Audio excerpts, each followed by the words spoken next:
Hello students. आज हम start कर रहे हैं ज्योग्राफी का चैप्टर 2 एग्रीकल्चर। तो चलिए स्टार्ट करते हैं। First is choose the correctly matched pair about the primitive cultivation in India from the following. इनमें से हमें बताना है कि प्रिमिटिव कल्टीवेशन जो होती थी उसमें करेक्टली मैच्ड पेयर कौन सा है। हमारे ऑप्शंस हैं धैया आंध्र प्रदेश में, कुमारी झारखंड, खील आंध्र प्रदेश और कोमान मध्य प्रदेश। तो इनमें से कौन सा ऐसा कल्टीवेशन का प्रोसेस है जो किया प्रिमिटिव टाइम में, मतलब पुराने टाइम में किया जाता था। तो हमारा करेक्ट आंसर है धैया, जो आंध्र प्रदेश में कल्टीवेशन किया जाता था। ठीक है, अभी नेक्स्ट है a type of millet rich in iron, calcium, other micronutrients and roughages. इनमें से कौन सा ऐसा मिलेट है जो आयरन, कैल्शियम, माइक्रोन्यूट्रिएंट्स और रफेज में रिच रहता है। तो हमारे ऑप्शंस हैं बाजरा, राजमा, ज्वार और रागी। तो करेक्ट आंसर सबको पता है, हमारा आंसर है रागी, जो आयरन, कैल्शियम, माइक्रोन्यूट्रिएंट सभी में, इन चारों में से सबसे ज़्यादा रिच रहता है। ठीक है, अभी थर्ड पे आते हैं। थर्ड क्या है, read the source given below and answer the following questions. चलिए, हमें ये पढ़ना है पैराग्राफ और आंसर्स देने हैं इसके अकॉर्डिंग। तो हमें क्या बोलते हैं ये, millet, jowar, bajra and ragi are the most important millets grown in India. ये बोल रहे हैं कि मिलेट, ज्वार, बाजरा एंड रागी जो हैं बहुत ज़्यादा इंपॉर्टेंट मिलेट्स हैं जो इंडिया में ग्रो की जाती हैं। Though these are known as coarse grains, इनको कोर्स ग्रेन्स बोलते हैं। They have very high nutrient value, but nutrition wise ये बहुत ज़्यादा अच्छे हैं। For example, ragi is very rich in iron, calcium, other micronutrients and roughage. अभी हमने क्वेश्चन किया है कि रागी जो है iron, calcium, micronutrients and roughage में बहुत ज़्यादा रिच है। Jowar is the third most important food crop with respect to area and production. Jowar जो है हमारा third most important food crop है, किसके अकॉर्डिंग, एरिया एंड प्रोडक्शन के रिस्पेक्ट में। Then it is rain fed crops mostly grown in moist areas. ये सारे rainy season में होते हैं, ठीक है, मॉइस्ट एरियाज में, विच हार्डली नीड्स इरिगेशन। तो रेनी सीजन में होते हैं, मॉइस्ट एरियाज में होते हैं, तो इनको इरिगेशन की ज़्यादा ज़रूरत नहीं होती। Major jowar producing states are, जो मेजर स्टेट्स हैं ज्वार प्रोड्यूस करने की, वो है पहले नंबर पे है Maharashtra, then Karnataka, then Andhra Pradesh and then Madhya Pradesh.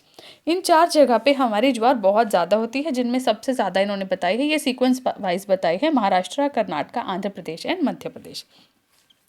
चलिए क्वेश्चंस देखते हैं।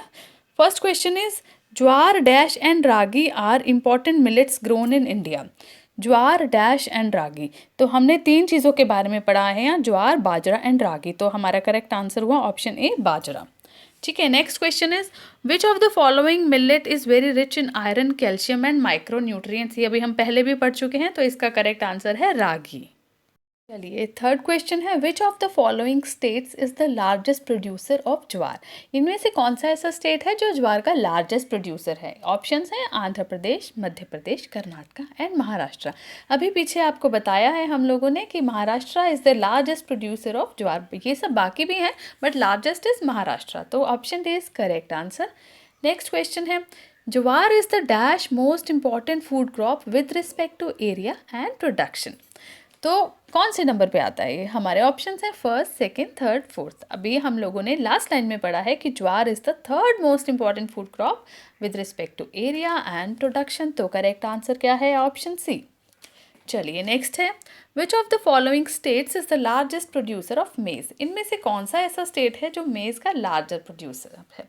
अभी हमने पढ़ा ज्वार का है महाराष्ट्र, तो मेज का कौन सा है, ऑप्शन देखते हैं तेलंगाना, उत्तर प्रदेश, आंध्र प्रदेश और कर्नाटका। तो मेज का जो लार्जेस्ट प्रोड्यूसर स्टेट है वो है Andhra Pradesh, option C is correct. Next है how much temperature is required for maize. Maize के लिए कितना टेम्परेचर रिक्वायर्ड होता है प्रोडक्शन के लिए। हमारे ऑप्शंस हैं 21 degree Celsius to 27 degree Celsius, 22 degree Celsius to 28 degree Celsius, 18 degree Celsius to 22 degree Celsius और 25 degree Celsius to 30 degree Celsius. तो करेक्ट आंसर है 25 degree Celsius to 30 degree Celsius, option D, जो maize की production के लिए required temperature है। चलिए next question है in the question below there are two statements marked as assertion and reason.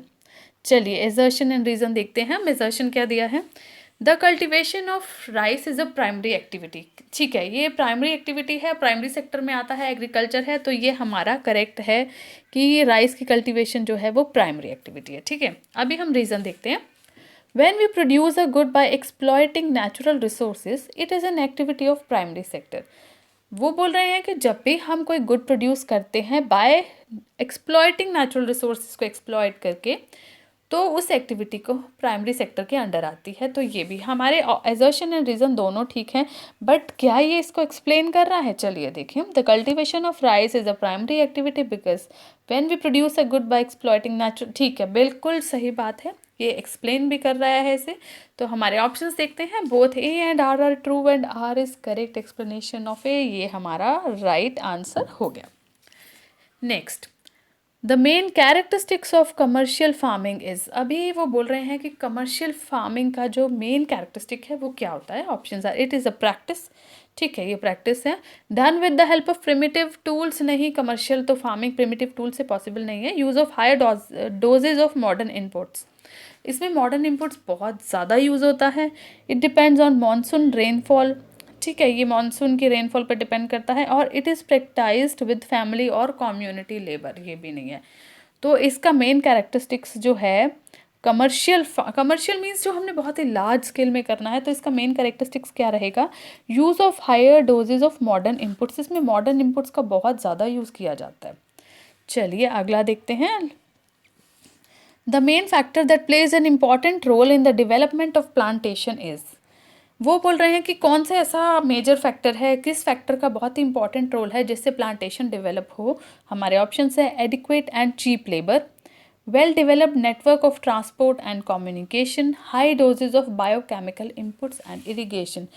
तो यहाँ पे हमारी बात की गई है प्लांटेशन से कि हमने प्लांटिंग करनी है अभी, तो ट्रांसपोर्ट कम्युनिकेशन तो कोई बात नहीं है, और बायोकेमिकल इनपुट्स और इरिगेशन भी, अभी सिर्फ प्लांटिंग करनी है। तो हमें इसके लिए जो मेन फैक्टर रहेगा वो रहेगा एडिक्वेट एंड चीप लेबर, जो है ये हमारा करेक्ट आंसर रहेगा।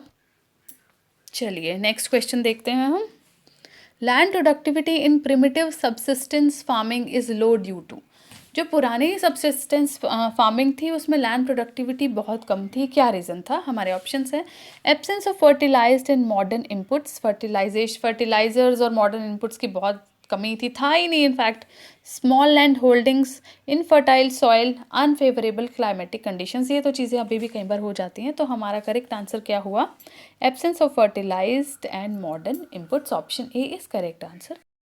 नेक्स्ट क्वेश्चन है some of the important rabi crops are, important rabi crops इनमें से कौन सी हैं? हमारे ऑप्शंस हैं पैडी, मेज, ज्वार, बाजरा एंड मूंग, और wheat, barley, peas, gram and mustard, watermelon, musk melon, cucumber and sugar cane, और डी ऑप्शन है सनफ्लावर, ग्राउंडनट, सीसेम एंड लिनसेट।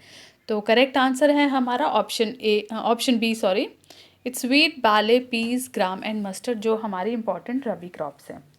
चलिए नेक्स्ट क्वेश्चन है which of the following are plantation crops, इनमें से कौन सी ऐसी क्रॉप्स हैं जो प्लांटेशन क्रॉप्स हैं? ये तो आप सबको पता होगा, बहुत बार पढ़ा है हम लोगों ने। तो हमारे ऑप्शंस है rice and maize, wheat and pulses, tea, coffee, banana and sugar cane, और पल्सेस एंड ऑयल सीड्स। तो प्लांटेशन क्रॉप्स कौन सी हैं? Tea, coffee, banana and sugar केन।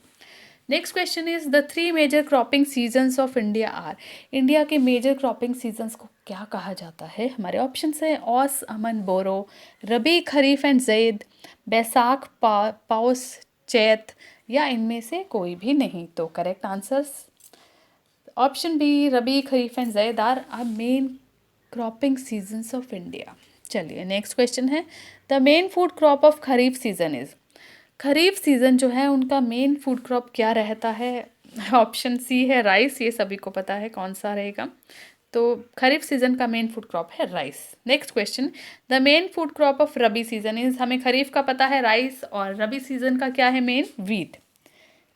चलिए नेक्स्ट है रबी क्रॉप्स आर, अब ये बोल रहे हैं कि रबी क्रॉप्स के बारे में, कब ये सोन होता है, कब हार्वेस्टिंग होती है। तो हमारे ऑप्शंस हैं A, sown in winter and harvested in summer, sown during rainy season and harvested in winter, sown in summer and harvested in winter, या इनमें से कोई भी नहीं।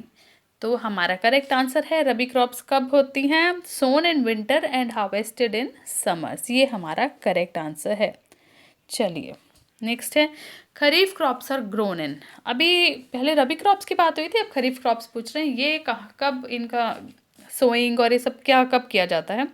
तो हमारे ऑप्शंस हैं with the onset of monsoon and harvested in September October, monsoon के आने पर इनको उगाया जाता है, बोया जाता है, और इनको हार्वेस्ट कब किया जाता है? सितंबर से अक्टूबर। Then B the with the onset of winter and harvested in summer, with the onset of autumn and harvested in summer, या इनमें से कोई भी नहीं। तो हम सभी को पता है जो भी खरीफ क्रॉप्स हैं वो at the onset of monsoon जो है हम उसको ग्रो करते हैं, और उसके बाद हार्वेस्टिंग जो होती है उसकी सितंबर से अक्टूबर के मंथ में या उसके ऑनवर्ड्स रहती है। तो हमारा करेक्ट आंसर है ऑप्शन ए। चलिए चैप्टर 2 एग्रीकल्चर का जो MCQs का सेक्शन है इसका पार्ट 1 हम यहीं फिनिश करते हैं। MCQs के पार्ट 2 के साथ हम लोग जल्दी मिलते हैं। तब तक आप ये अच्छे से पढ़िएगा। Thank you.